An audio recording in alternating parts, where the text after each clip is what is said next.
The Center for Human Systems presents the Leadership and Self-Mastery Program. This is the second module of the Conscious Use of Self course, How to Stop Wasting Your Time and Energy. Welcome back to the Leadership Mastery Program.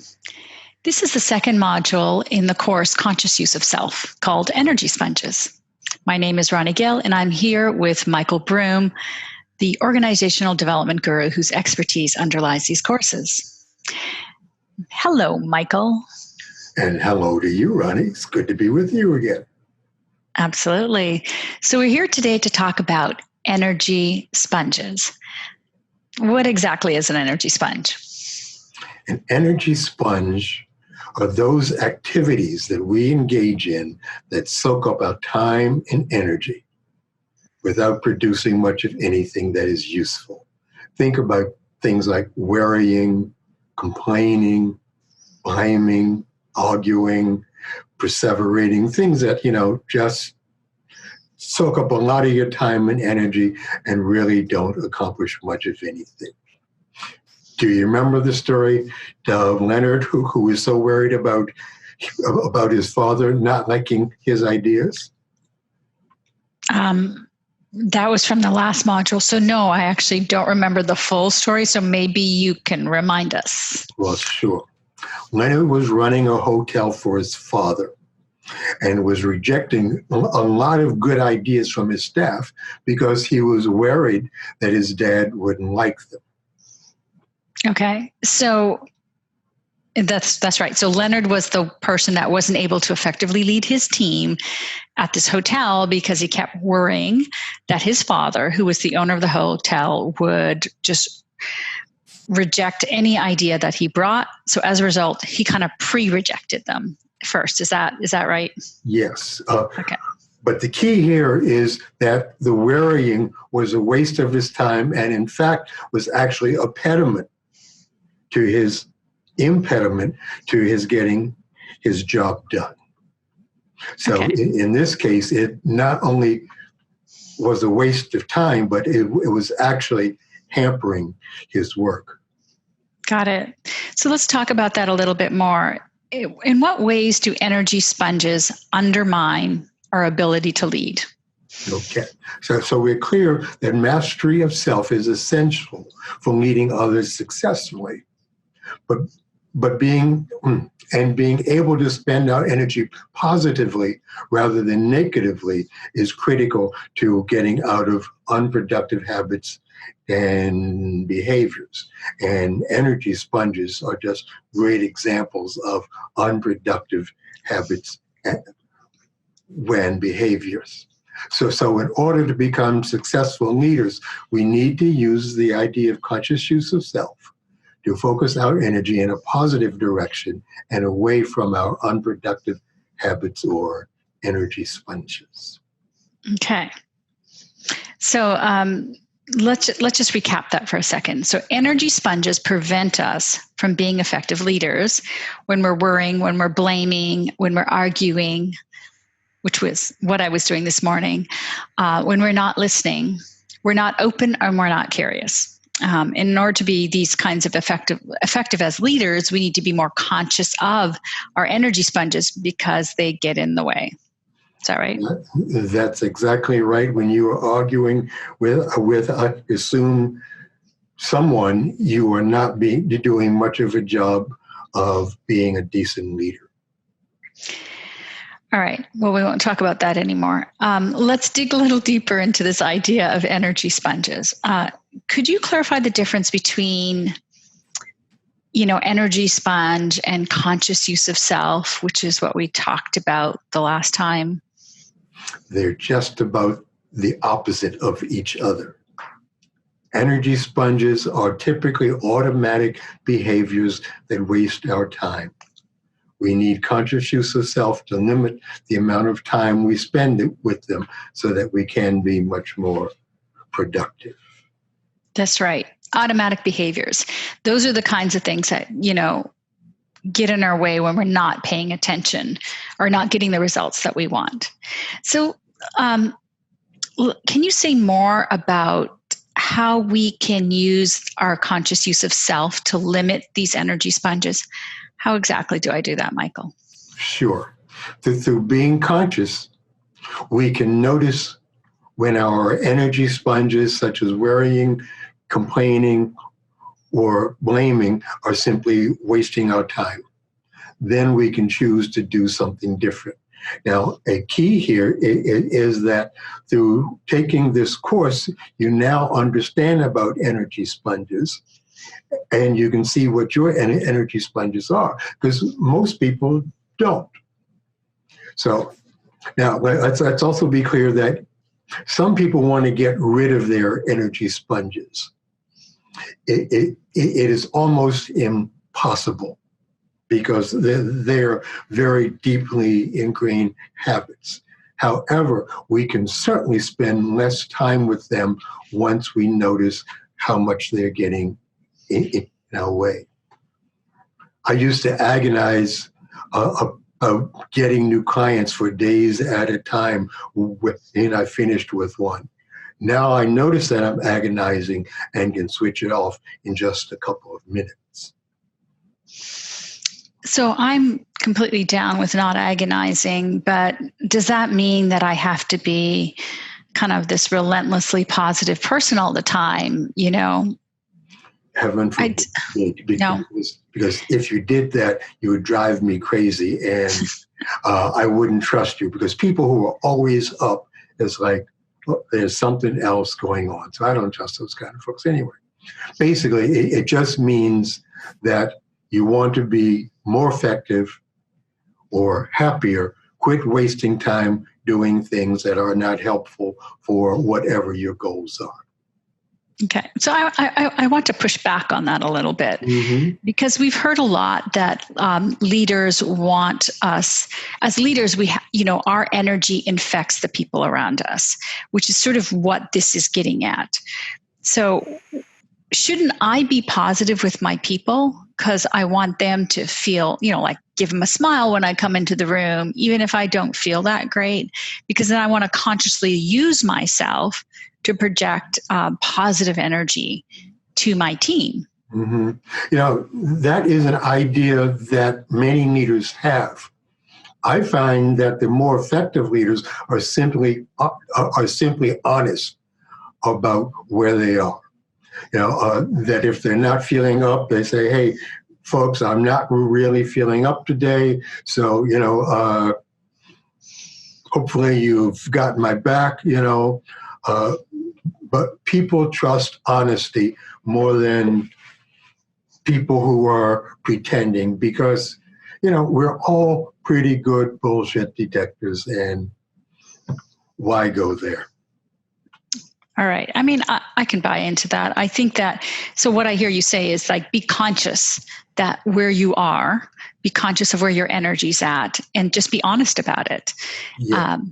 Okay. There might be a time when, the whole, let's say the organization just failed to get a contract and everybody's kind of down and flat.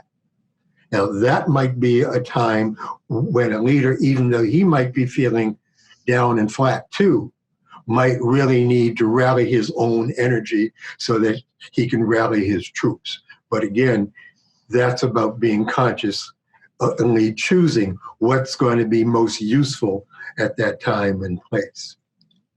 I think we keep coming back to those two words, conscious and choosing.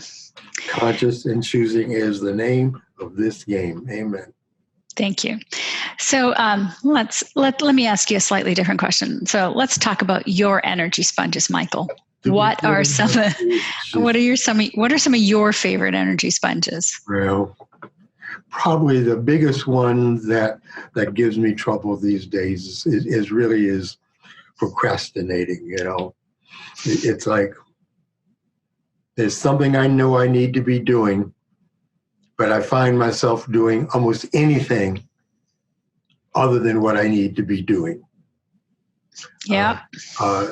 And then push comes to shove, and I have a deadline, and then I make myself stop procrastinating and get to work.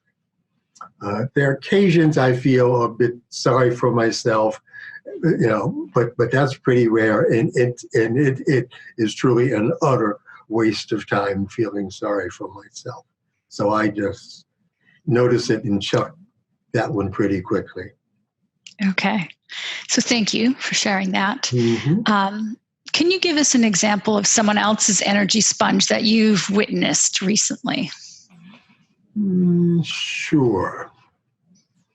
Yesterday I was chatting with a neighbor. She is one of these folks who is always has something to complain about. And so yesterday she was complaining about the lack of skill of the new maintenance person. After going on for about a couple of minutes, I asked her if she let the maintenance office know that. And she says, "Oh, I don't want to get the guy in trouble." And then she went on for another 2 minutes complaining about him. Finally, I just got tired of her complaining and said, "I have to go." Yeah. So, if I had a lot of investment, I would have said, maybe you need to do something about it rather than complaining. But I don't. I mean, she's not like a good buddy, so I said fine and let it go. Okay. Now, thank you. So earlier you said something that you said we can't get rid of our energy sponges. We can't get rid of them. What can we do? We can spend less time with them. Once you are aware of your sponges as sponges, you can cut short the amount of time you spend doing them. I mentioned feeling sorry for myself. Now, it used to be, that I'd feel sorry for myself for days on end, but now it's like I'm so clear that is such a waste of time. As soon as I would notice it and I go, "Oh, I wish it," then I just stop it and think about something else. Yeah. Most of us simply do not notice how much time and energy we waste until they learn about energy sponges like the folks who are taking this course. Okay, great. Thank you. So I want to ask you about something, and I just sort of check. I don't know if it's an energy sponge, but I've witnessed many of my women friends spending a lot of energy taking care of other people. As women, that's what we tend to do. It may be children, parents, or spouses, or even colleagues at work. So is that an energy sponge? Interesting question. Taking care of other people by itself, I can't imagine could ever be an energy sponge. For a lot of people, taking care of other people is a joy and maybe a duty. Now, there are those who complain about taking care of others. Now, that complaining is a sponge. There are those who actually resent using their time that way. That's certainly a sponge. Then there are those who even feel guilty about resenting it. Now, that's like a double sponge now. But taking care of people itself, I would not call that an energy sponge because it is a fundamentally useful activity.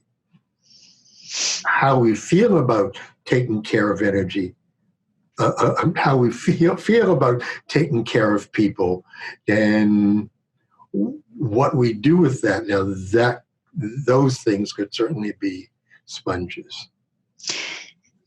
So you mentioned resentment, and people may end up resenting, and they may get angry. I've heard that anger can be a defensive mechanism. I mean, so is anger an energy sponge, or is it something else? Basically, emotions are not sponges. Okay. It's what we are doing with our emotions that may be a sponge. Somebody that is angry and holding it in, and that can be a sponge. Somebody that uses their anger for something productive. Let's say I've gotten angry that I'm the only one taking care of my ill mother. Now, I can use that anger passive aggressively and take it out on my mom. Now, that's a sponge and a hurtful one at that. Or I can use that anger to motivate me to call up my sister and brother and say, hey, folks, you need to chip in on this. Now, that's a useful use of anger. Okay. So go on. You're redirecting your anger in a positive direction instead of just self-ruminating in a sense then. Yeah. Or turning it into passive-aggressive behavior, which is what a lot of us do with anger. Can we talk about that a little bit, Michael? Because, you know, a lot of organizations, there's a lot of people who feel like they cannot speak up. And they get in, and you see a lot of passive-aggressive behavior. Mm-hmm. And that is someone else's energy sponge, but you are the victim of it, let's just say, or not the victim, you're the receiver of that behavior. What do we do about that when someone's passive aggressive? See if you can find a time with them when they're in a relatively good space and ask them what's up. Now, one of the worst things you can do is say that you notice that they've been passive aggressive. Damn, I can't say that. Well, that's likely to trigger some actual aggression towards you. So that is not a very useful response. But you know that, or at least you suspect that something's up. So find a time when you and they are relatively at peace to ask. You know, at the meeting, I had the sense that you weren't saying all that you really wanted to say. Am I on target about that? Mm-hmm.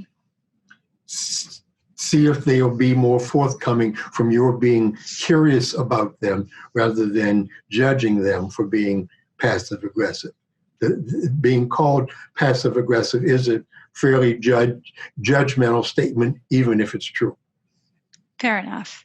Yeah. Yeah. I think then, what it seems to me, and I know we're going to get to this in one of the later courses, is you need to find a way to empower these individuals and allow them to speak up. Is that right? Fair to say? Yes. That any time we judge someone, what we are asking for is for them to judge us in return. So it turns into an argument, which is just another major energy sponges. Back in my days of being a psychotherapist, I would work with couples who were always back and forth with each other arguing. I said, is this really how you want to spend your time together? Do you find it a pleasure or do you find it a waste of time? And then we work from there, and they can begin to invent more useful behaviors. I'm sure you've never met anybody like that. No, I never argue with my partner. Never. That's just so healthy, even if I don't believe you. Right. Yeah. All right, let's just close this out. Let's just recap what we talked about. So we talked about energy sponges. Energy sponges are those kind of habits or behaviors where you're worrying, blaming. It's this negative energy that you get into, where you're passive aggressive, where you're kind of getting into this negative spiral. Let's call it that way. Yeah, it's not so much negative spiral. It's just a waste of time and energy. Right. Okay. Fair enough. Wasted. Yes. Yeah. And so it's a simple concept in a lot of ways, because we all notice these behaviors, and now and the question now becomes, what do we do about it?